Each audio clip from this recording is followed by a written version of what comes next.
भगवत गीता का 5वां श्लोक।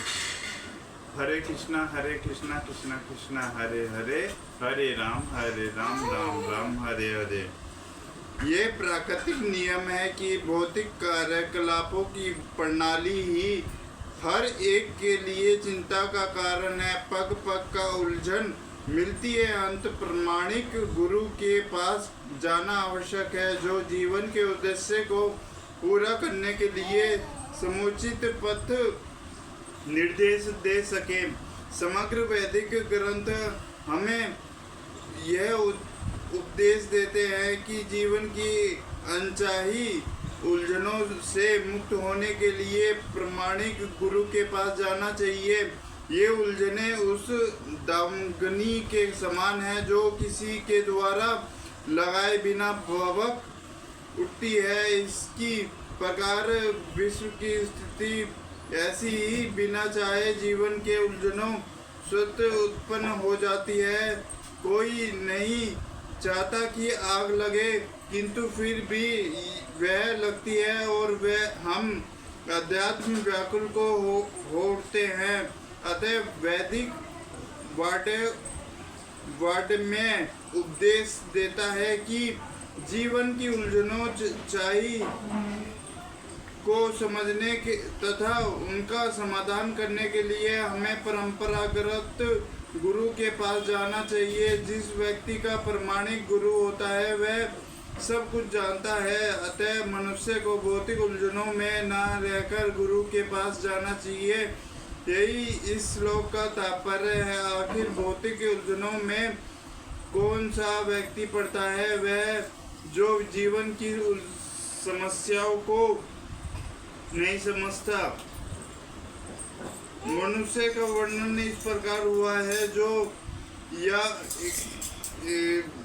कृपण वह है जो मानव जीवन की समस्याओं को हल नहीं करता और आत्म साक्षात्कार के विज्ञान को समझे बिना कुकुर सुकुर की भांति इस संसार को त्याग कर चला जाता है।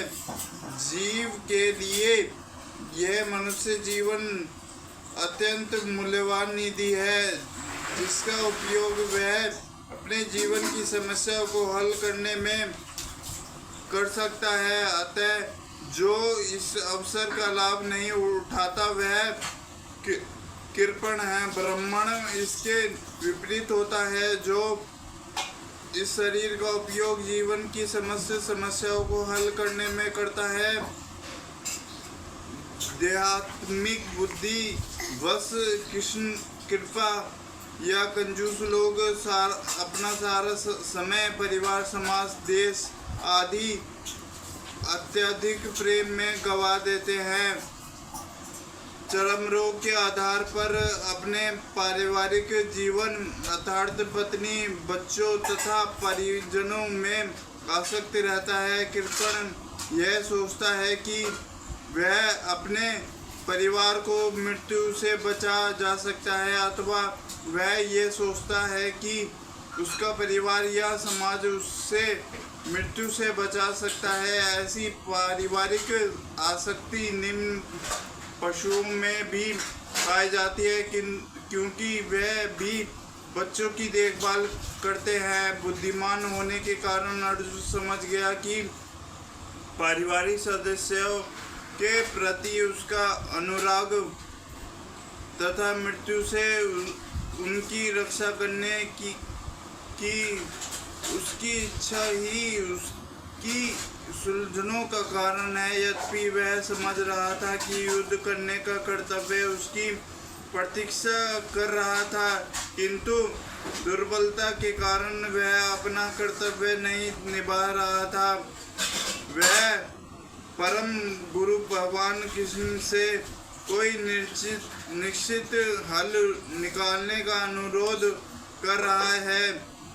वह कृष्ण का सत्यम ग्रहण करता है। वह मित्रता पूर्ण बातें बंद करना चाहता है।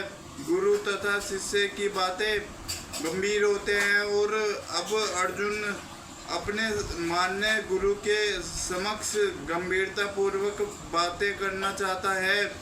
इसलिए कृष्ण भगवत गीता ज्ञान आदि गुरु और अर्जुन गीता समझने वाला प्रथम शिष्य है। अर्जुन भगवत गीता को किस तरह समझता है, ये गीता में वर्णित तो मूर्ख संसारी विद्वान बताते हैं कि किसी को मनुष्य रूप कृष्ण की नहीं बल्कि अजमना कृष्ण को शरण ग्रहण करनी चाहिए। कृष्ण के अतत तथा ब्रह्मांड में कोई अंतर नहीं है। इस ज्ञान के बिना जो भगवत गीता को समझने का प्रयास करता है वह सबसे बड़ा मूर्ख है। हरे कृष्णा कृष्णा कृष्णा हरे हरे, हरे राम राम राम हरे हरे।